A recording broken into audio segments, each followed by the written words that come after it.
Olá, tudo bem? Eu sou o professor George e esse vai ser o nosso primeiro vídeo formativo do projeto Sons da Infância. O projeto Sons da Infância é um projeto realizado através da Lei de Incentivo Paulo Gustavo, no qual ele tem duas etapas. A primeira etapa, a realização das aulas nas unidades de ensino básico de Indaial, e a segunda etapa, a formação através desses vídeos que serão disponibilizados no YouTube. Todos os vídeos vão possuir certas descrições e outros links de vídeo para que seja acessado. Então, ao falar um tema, vai aparecer ali em cima, ou aqui em cima, algum, algum link ali para direcionar para um outro vídeo, pois o trabalho aqui na formação ele é mais de curadoria, né, do que eu próprio realizando a atividade.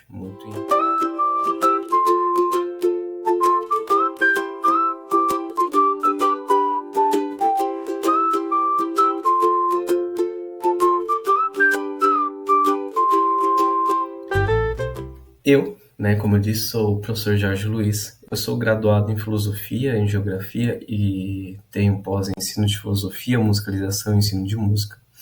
Atualmente eu leciono Filosofia na rede estadual de ensino, aqui em Santa Catarina, e também sou professor de música nos projetos Cultura no Bairro e Sons da Infância, realizados em Indaial através da Lei de Incentivo à Cultura, no caso Sons da Infância, pela Paulo Gustavo. Bom, primeiro da nossa formação vai ser trabalhar a legislação, os documentos, orientadores e planejamento, que é o que mais se ocorre com certa dificuldade, justamente porque às vezes o professor vai trabalhar o tema, mas ele não sabe por onde começar e não sabe como pautar o seu trabalho, porque não sabe se o que está fazendo está de acordo com a BNCC, ou com o PCN de arte, ou com a LDB. Então nós temos três documentos orientadores que são fundamentais para as aulas, né, de música. A primeira é a LDB, no qual em 2016 vai ter uma lei que vai alterar o artigo 6º, colocando que o ensino de arte ele tem que partir de todas as linguagens, né? Então, artes visuais, dança, música e o teatro, que antes eram apenas compostos pelas artes visuais. O PCN ele é um instrumento muito útil porque ele vai trazer discussões pedagógicas e nos auxiliar a analisar o material didático, né, que é proposto pelo Ministério da Educação e do Desporto, e a BNCC, que é o nosso documento orientador, no qual se tem as habilidades e competências qual nós devemos pautar os nossos planejamentos e aplicar em sala de aula. A BNCC ela vai trabalhar na educação infantil, anos iniciais, anos finais e o ensino médio, né? Irei focar com vocês na educação infantil, no qual parte dos seus campos de experiência, né? Os campos de experiência da educação infantil é, primeiro, o eu, o outro e o nós. Aqui fica melhor de ver. O corpo, gesto e movimento. Traços, sons, cores e formas. Escuta, fala, pensamento e imaginação. Espaço, tempo, quantidades, relações e transformações. Tá, e como eu aplico isso? Como eu vejo esses campos da experiência na minha aula? Bom, o importante é ter conhecimento também das habilidades, né? E antes de apresentar as habilidades, vou apresentar como se lê essas habilidades. Primeiro, ela é dividido em pares, e o primeiro par vai falar ali sobre a etapa da educação, né? Ensino infantil, ensino fundamental, ensino médio. Então vai estar lá EI, EF, EM. E no ensino infantil, o segundo par vai indicar qual é a faixa etária. Então, se é são os bebês, que é de 0 a 1 ano e 6 meses. Se é 2, crianças bem pequenas, de 1 ano e 7 meses a 3 anos e 11 meses. E se é 3, são crianças pequenas de 4 anos a 5 anos e 11 meses. No segundo par de letras, né, vão ter ou terceiro par, vai indicar os campos de experiência, ali como listado e como comentado anteriormente. E o último par de números, vai indicar a posição da habilidade e a numeração sequencial do campo de experiência para cada grupo ou faixa etária. Vou dar um exemplo aqui. Nós temos essa habilidade aqui, né, a primeira habilidade aqui listada. Então, nós temos o ensino infantil, ali para crianças bem pequenas, com o campo de experiência corpo, gesto e movimento. E aqui nós temos, então, a posição da habilidade e numeração seguida, 02. Explorar formas de deslocamento no espaço, pular, saltar, dançar, combinando movimentos e seguindo orientações. Bom, tendo consciência dessas habilidades, essas daqui separadas são para a música, podem ser utilizadas na dança também, é óbvio, assim como na dança pode se utilizar muita coisa na música, mas tem uma proposta para mostrar como se vê habilidade numa atividade. Então, essa atividade é a brincadeira do trenzinho, que consiste no professor propor, através de um instrumento musical, o som de um trem. No caso, aqui, a gaita de boca.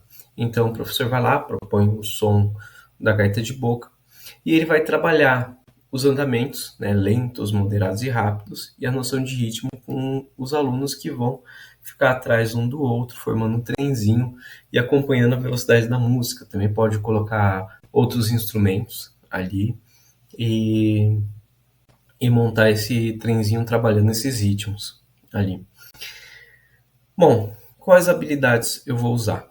Eu coloquei aqui uma habilidade que ela se destaca muito em relação a essa atividade, que é a EI 01 ET 07, que é vivenciar diferentes ritmos, velocidades e fluxos nas interações e brincadeiras, em danças, balanços, escorregadores, né? Estão imitando o trenzinho ali, a brincadeira, então fazendo a dança, o balanço, estão indo. Bom, essa daqui, ela, se a gente vai ler, né, tá ligada a crianças bem pequenas, de 1 ano e 7 meses a 3 anos e 11 meses, e vai trabalhar o espaço, tempo, quantidades, relações e transformações. Então, fazendo essa atividade, eu consigo trabalhar essa habilidade na criança. Tá, e como eu proponho as habilidades para os alunos? Para propor habilidade, né, pensar numa brincadeira, pensar numa atividade, sempre com uma brincadeira que tenha um incentivo ao conhecimento, eu vou pegar a habilidade e dela eu vou pensar a brincadeira, dela eu vou pensar a atividade. Então, toda atividade tem que partir ali em si da habilidade. E para isso é bom se pensar em certas estratégias pedagógicas. Por exemplo, quando você vai trabalhar de 0 a 2 anos, né, com instrumentos musicais, com musicalização, seria atividades que exploram de forma sonora os instrumentos e objetos do cotidiano. Porque a criança ali de 0 a 2 anos, ela não tem um conhecimento sobre partitura e sobre qual tonalidade é, qual ritmo é. Então ela precisa, através de jogos e brincadeiras corporais, compreender, né, os sons que são feitos, né, sons que ocorrem no cotidiano, através de instrumentos ou brinquedos, ou delas próprias, né, quando elas cantam, gritam, pulam, né, batem palmas, estralos, enfim. Isso está ligado justamente ao que Jean Piaget chama de estágio sensório-motor. Bom, de 3 a 4 anos é interessante brincadeiras cantadas e jogos ritmos simples, né? No qual se tem uma interação social maior, porque nessa idade a criança ela já consegue se socializar melhor, brincar mais com as outras. E nisso, nessa construção social, que é fundamental, né, para a criança aprender, se faz essas brincadeiras cantadas, né, um corre com tia, um, um jogo ritmo simples com copos, com palmas, talos, com outros brinquedos, ou instrumentos criados, né, como violão em caixa de sapato, enfim. E de 5 a 6 anos, ali atividades com instrumentos básicos e noções de ritmos mais estruturados. Então, é apresentar de fato o instrumento ali para a criança e fazer com que ela comece a estruturar os próprios ritmos, a compreender esses ritmos, né? Então, ela também tem que gerar um movimento ali. Emily, o da Croce, ele fala justamente sobre o aprendizado musical por meio do movimento, né? Eu não aprendo música estático, eu preciso do movimento. O som é um movimento, ele vai me levando e é necessário que o professor proponha isso, né? Proponha essa movimentação para as crianças. E é sobre educação, não é sobre treinamento. Musicalização não é ensinar um instrumento para a criança. É fazer com que a criança ela tenha uma compreensão sobre a música, sobre a sonoridade, sobre os ritmos, melodias, enfim. Não é pegar uma partitura e fazer ela ler, ou pegar um violão e fazer ela compreender as tríades, os arpejos, enfim. E não seria isso, né? Seria a criança ela aprender a escutar, ela aprender a produzir sons, não de uma forma específica com um instrumento no qual você tem que treiná-la constantemente, mas através do seu cotidiano, sua movimentação, objetos que estão ao seu redor. Bom, e como a gente planeja uma aula então? Partimos ali da habilidade, pegamos a habilidade, mas nós temos que estruturar a aula. Nós temos que ter um planejamento que garanta um ensino eficaz. E aí tem uma estrutura que ela é muito utilizada nas aulas de musicalização. Aulas ali de 30 minutos a 50 minutos, claro que a gente tem que saber o que vai funcionar na sala de aula, conhecer a turma, né? Esse processo a longo prazo é muito importante. Porque, por exemplo, se eu chego numa turma de bebês e ficar 50 minutos é muito cansativo para as crianças, né? Elas vão perder o interesse ali em 10, 15 minutos no máximo, né? Então, é tentar trabalhar com a faixa etária também. Mas eu coloquei ali de 30 minutos a 50 minutos, que é uma média, né, que é feita. Primeiro, uma acolhida, né? A criança ela tem que ter noção de que a aula vai começar. As músicas tocadas durante a aula são para indicar o que vai acontecer, né? Então você toca uma música, a criança ela vai criar ali uma expectativa sobre o que vai acontecer e aí você dá uma resposta do que vai acontecer, do que ela vai fazer. Então uma acolhida, né? Bom dia, boa tarde, uma musiquinha. Tem várias legais, né, que podemos achar na internet. Canções, né, de 3 a 7 canções ali, que a criança conheça também, algumas, e outras que ela também não conheça, para que ela tenha uma certa admiração, que ela admire, que ela mire, que ela olhe, que ela fique atenta e aprenda aquilo novo. E nas canções também, trazer nelas o enfoque que você quer trabalhar, o tema que você quer trabalhar ali na aula, né? Por exemplo, vou trabalhar, sei lá, os animais, eu não vou chegar com canções cantando sobre cabeça, ombro, joelho e pé, ou sobre vovô e vovó, né? Eu vou trabalhar ali os animais da floresta, os animais do mar, e por aí vai. Então as canções elas têm que estar ligadas a um tema. Assim como a ciranda ou a história musical, né? Se eu faço uma ciranda, ela tem que estar ligada numa brincadeira ali, numa atividade que esteja ligado a um tema que eu esteja trabalhando ali, relacionado às habilidades que eu quero desenvolver. Assim como a história musical também, né? Vou trabalhar as emoções com as crianças, e aí eu faço uma história musical só sobre um peixinho que gostava de nadar, né? E aí eu não abordo as emoções ali, é complicado. Eu preciso trabalhar junto isso. Eu preciso também fazer experimentos e socialização de instrumentos para que as crianças elas comecem a compreender, conhecer e, claro, dependendo da faixa etária, esses experimentos, essa socialização vai acontecer de forma diferente. Com bebês ali de 0 a 1 ano e 6 meses, ela não vai acontecer da mesma forma ali com crianças de 4, 5, 6 anos. Ela vai ocorrer de formas bem diferentes. Pela curiosidade e instigação da criança ali, e outro pela construção motora da criança, o que a criança vai produzir ali também, né? Então, tenho que saber como socializar ali com a criança, qual atividade utilizar, e sempre relacionando a habilidade que vai nos orientar à construção da aula. Depois um relaxamento, né? Pois as crianças ficam muito agitadas, então é bom fazer um relaxamento para que elas já se preparem também para a despedida, né? No qual se canta uma música ali sobre despedida, um tchau tchau, e aí ela vai entender que a aula acabou, mas que logo, né? Outro momento, outro dia, vai se retornar essa aula, né? Sempre construindo uma linha ali para a criança não se perder e ter noção da continuidade e também saber a proposta que o professor tem ali para ela, o que o professor vai querer se desenvolver. É bom, tá. Planejei a aula, fiz a aula, mas qual o benefício da música no ensino-aprendizagem? Por que tem música, né, na educação? Qual a importância da música? Quando eu comecei a estudar a minha pós em ensino de filosofia, uma das disciplinas era a neurociência e ensino. E eu foquei muito na questão da música nessa disciplina.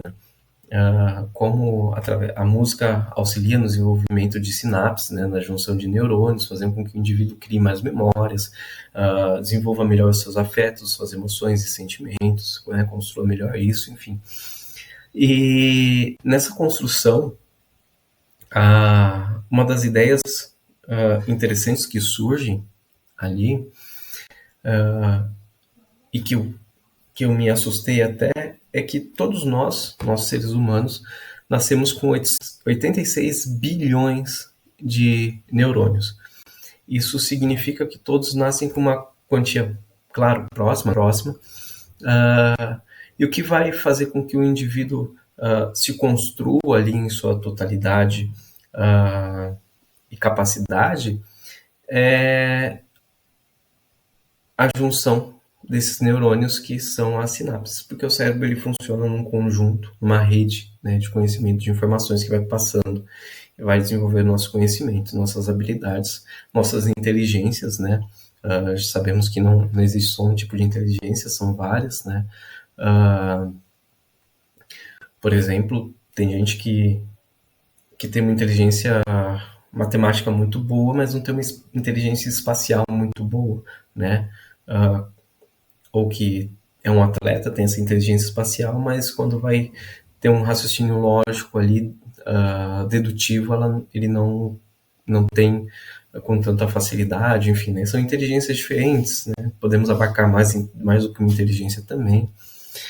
E a música, ela nos auxilia justamente a desenvolver melhor essas inteligências, ou seja, a juntar melhor, né? Criar mais sinapses, e melhorar esse nosso ensino-aprendizado. Então, a música, ela tem uma função muito importante, tanto que a música é uma das linguagens universais, né, mais antigas também da humanidade. Bom, e para isso, né, para mostrar sobre isso, eu trouxe aqui o método do Suzuki, né, do Shinichi Suzuki. Ele é um professor de violino, né, músico. Ele desenvolve um método chamado método Suzuki, no qual ele desenvolveu lá no Japão com crianças bem pequenas, até crianças maiores, porque ele pensou, eu não quero trabalhar para corrigir erros de pessoas que foram aprendendo e criaram vícios. Eu quero ensinar desde pequeno para que essas crianças, essas pessoas se desenvolvam e não desenvolvam esses vícios mais à frente. Então, ele, ao ensinar, ele percebe que é necessário alguns fatores. Ele percebe que todas as crianças elas têm algo em comum, que é a fala, né? O desenvolvimento da comunicação. Somos seres que nos comunicamos, né? Nós primeiro aprendemos a falar e depois a escrever. Então não faz sentido, por exemplo, ensinar uma criança a ler uma partitura se ela não sabe ouvir ainda. Então ela primeiro tem que aprender a ouvir, a cantar, né, a expressar ali, para depois ela começar a ler uma partitura.